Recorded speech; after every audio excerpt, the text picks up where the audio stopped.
Halo Sobat Traveler, kali ini saya akan ajak kalian mengunjungi Pulau Sempu dan bercerita tentang misteri yang ada di sana. Jadi, cara ke Pulau Sempu ini kamu harus menuju ke Pantai Sendang Biru yang ada di Malang Selatan.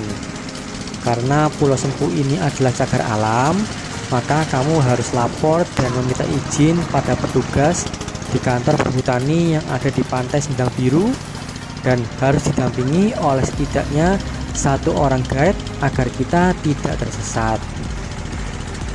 Kami menyewa perahu agar bisa menyeberang ke Pulau Sempu. Dari Sendang Biru ke Pulau Sempu memakan waktu sekitar 10 menit saja. Akhirnya kami tiba juga di Teluk Semut, yaitu pintu masuk di Pulau Sempu. Jangan lupa untuk meminta nomor HP si tukang perahu, karena pada saat kita pulang nanti kita harus telepon si bapak untuk minta dijemput. Berhubung Teluk Semut ini sangat landai, jadi kapal tidak bisa mendarat langsung di pantainya.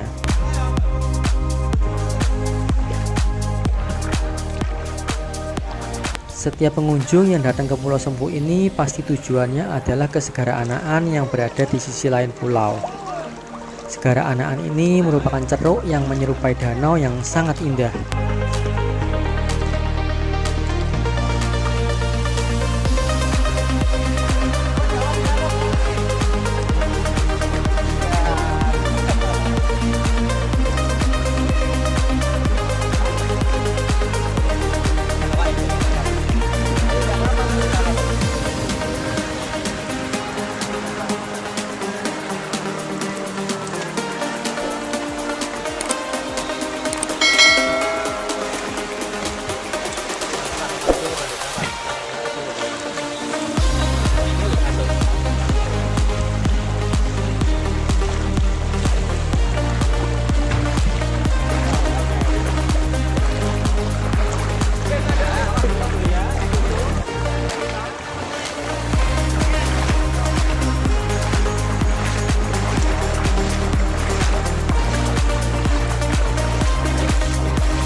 Dari Teluk Semut ini kita harus berjalan menyusuri hutan menuju ke Segara Anaan. Untungnya pada saat kita pergi sudah musim kemarau, jadi jalan yang dilalui tidaklah berlumpur. Selama perjalanan bisa kita lihat sisa-sisa lumpur yang mengering menjadi satu dengan akar-akar pohon yang saling bersilangan. Jadi bisa dibayangkan bagaimana bila musim hujan jalan ini digunakan. Pasti sangat licin dan berlumpur. Perjalanan kami membelah hutan dilalui selama kurang lebih 1,5 jam. Untunglah cuaca dan kondisi hutan sangat mendukung, karena kami membawa anak kecil dan orang tua yang sudah berusia 80 tahun. Kondisi jalan yang terdiri dari lumpur padat mengering sangat menguntungkan, karena di beberapa tempat terlihat bekas-bekas jejak kaki yang bisa dibuat pijakan seperti anak tangga. Tantangannya tidak hanya itu. Selain harus menghindari akar yang berselimpangan dan beberapa tanjakan, juga di beberapa tempat ada pohon tumbang, sehingga kita harus masuk berjongkok jalan di bawahnya. Juga sesekali ada batu karang yang menjorok atau dahan setinggi kepala, sehingga kita harus membungkuk untuk menghindarinya. Tetapi meski cuaca panas, rimbunnya hutan sangat lebat, sehingga teriknya matahari tidak terasa, bahkan di beberapa tempat sedikit gelap.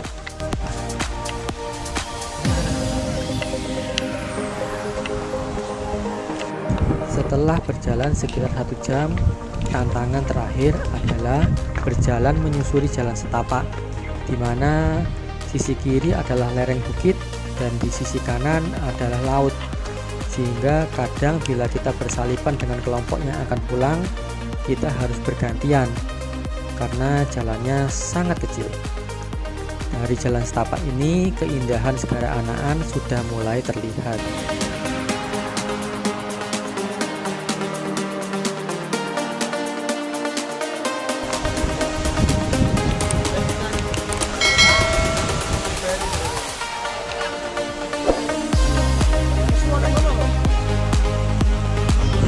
Sekitar pukul 12 akhirnya sampai juga kami di Segara Anaan. Teriknya matahari mulai terasa. Jadi kami mencari tempat di bawah pohon untuk duduk dan membuka bekal makan siang. Ada beberapa tenda yang berdiri di sana kami lihat. Rupanya mereka berkemah dan sudah ada di sana 1 hari sebelumnya.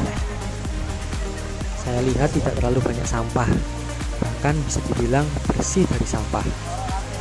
Rupanya kesadaran pecinta alam di sini masih terjaga, sehingga sampah yang dihasilkan dibawa pulang lagi dan tidak ditinggal di sana. Hijaunya air laut, putihnya pasir, dan landainya pantai sangat menggoda untuk didiamkan. Anak-anak segera berenang menikmati segarnya air laut. Saya sendiri mencoba untuk naik ke tebing yang lebih tinggi di sisi lainnya. Untuk naik ke tebing ini, kita harus memakai sandal atau sepatu karena karangnya sangat tajam dan berongga. Dari atas tebing terlihat luasnya Samudra Hindia. Sesekali ombak besar menghantam tebing sehingga air laut bercipratan di atas tebing tempat kita naik. Padahal tebing yang kita pijak ini sekitar 30 meter dari permukaan laut.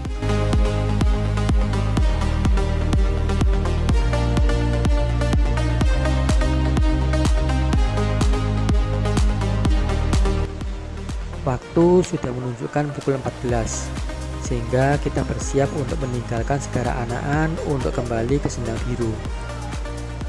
Tetapi sebelumnya, guide mengajak kita mampir ke Pantai Waru-Waru. Jalan yang dilalui sama seperti jalan pergi tadi. Tetapi sebelum sampai di Teluk Semut, kita belok kiri untuk menuju Pantai Waru-Waru ini. Karena pantai ini belum banyak dikenal orang, maka pengunjungnya sangatlah sedikit. Di sana kami tidak menemukan pengunjung lain selain kami sendiri. Selama perjalanan, guide bercerita bahwa banyak sekali cerita misteri di Pulau Sempu ini. Ada beberapa anak muda yang tidak mematuhi aturan atau berbuat kurang sopan. Akhirnya tersesat hingga berhari-hari tidak bisa ditemukan. Padahal Pulau Sempu ini cukup kecil. Mereka baru bisa ditemukan setelah beberapa hari. Ada juga yang tengah malam melihat harimau putih, tetapi saat dicari sudah tidak pernah ada. Ada juga yang merasa baru 1 malam berkemah di tengah hutan, tetapi saat keluar hutan ternyata sudah dicari oleh tim SAR, yang ternyata mereka sudah sebulan hilang di tengah hutan.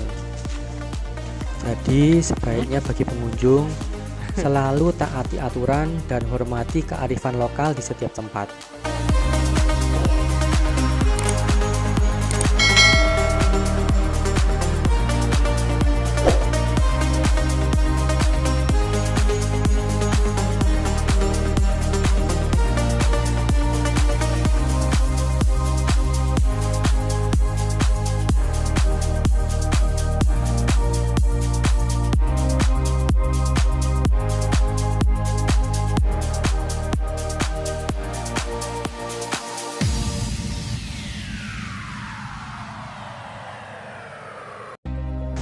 Pemandangan di Pantai Waru-Waru cukup unik karena di depan kita adalah laut lepas dengan ombak yang sangat besar, tetapi mempunyai pantai yang berpasir putih. Di sisi belakang terdapat tebing atau gunung yang sangat hijau, sehingga pantai ini benar-benar seperti hidden beach atau private beach. Betul-betul pantai pribadi, karena kami hanya sendirian di sini.